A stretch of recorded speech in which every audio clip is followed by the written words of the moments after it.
Hello everyone. Welcome to this video on Retrieval-Augmented Generation by PamTen. Now, before we understand what exactly RAGs are or what Retrieval-Augmented Generation is, we'll understand what some limitations of LLMs are. So you might actually think that LLMs are perfect. Well, whatever I ask ChatGPT, it gives me a lot of information. Well, it's not really true. ChatGPT and other LLMs have a lot of limitations, and we'll understand that. So here we have two friends, Annie and Jeff, and they're discussing about the submission of their assignment.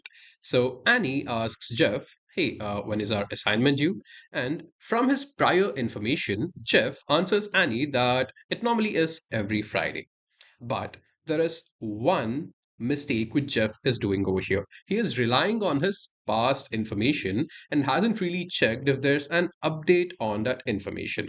And what happens over here is, unfortunately, their professor changes the date of their submission from Friday to Wednesday. And well, since they were following their outdated information, which was Friday, they did not submit their assignment and they were awarded a zero. Now, this is the exact limitation when it comes to LLMs. So, most of your LLMs, such as ChatGPT, so the current version of ChatGPT, it is updated till 2023. Now, if you ask it any question, it might have the correct answer till October 2023. But if there were any updates after that, it might not give you relevant or correct information. So let's say for the current version of ChatGPT, if I ask it, hey, tell me what is the most profitable company right now? It will only able to give you the information till October 2023. But if I wanted to give me the correct information, what I will do is I will add something called as RAG or Retrieval Augmented Generation. And what happens over here is for the LLM, we add something called as a content storage. And this content storage are external sources from where it can find relevant and updated information. Now, this LLM, what this does is it goes through all of these external databases or content storage and looks if there are any updates over there with respect to the question I asked it. So it goes through all of the latest articles, all of the latest research papers, and sees if there is a profitability in any other company. So let's say if ChatGPT answered you that company X was the most profitable company till October 2023, after doing all of these research, so here the retrieval part comes in. It is retrieving current and relevant information from these external data sources, and on the basis of that retrieved information, it will give you the correct answer.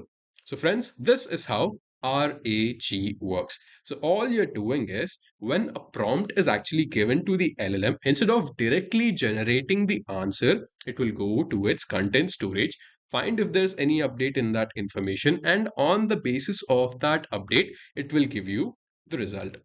Now let's look at some applications of RAG. So we have a very relevant example in the medical industry. Now let's say you're a hospital and your patients have a lot of questions with respect to their health issues. So now if they have a lot of these questions, then they have to be answered with respect to their own problems, isn't it? Now here what the hospital can do is they can probably add their LLM to the patient's database, and each patient will be able to query his own health issues. So if I'm the patient, I'll be getting relevant answers to only my issues. And if there's my friend Sam, Sam will be getting responses with respect to his own issues. Similarly, if we take legal and compliance, many a times lawyers might want to know the latest updates. So let's say if there's a company which wants to start a cryptocurrency business, then they'd want to know what are the latest crypto laws where they're staying in their current city or in their current state. Similarly, when it comes to finance, now let's take a company again, XYZ, and if this company XYZ was probably doing very well till October 2023, but the LLM is updated only till then. So what you can do is you can update the latest information or the relevant information to this LLM, and on this basis, you can find out more information. So this is the entire story of RAGs or Retrieval Augmented Generation. So friends, in this video, we understood what the limitations of LLMs were, and then we understood how RAG helps in overcoming those limitations, and then we looked at some of the applications of RAG. So thank you very much for watching this video. Hope you liked it. And if you did like it, like the video, share it with your friends and family members, and also subscribe to our channel. Thank you.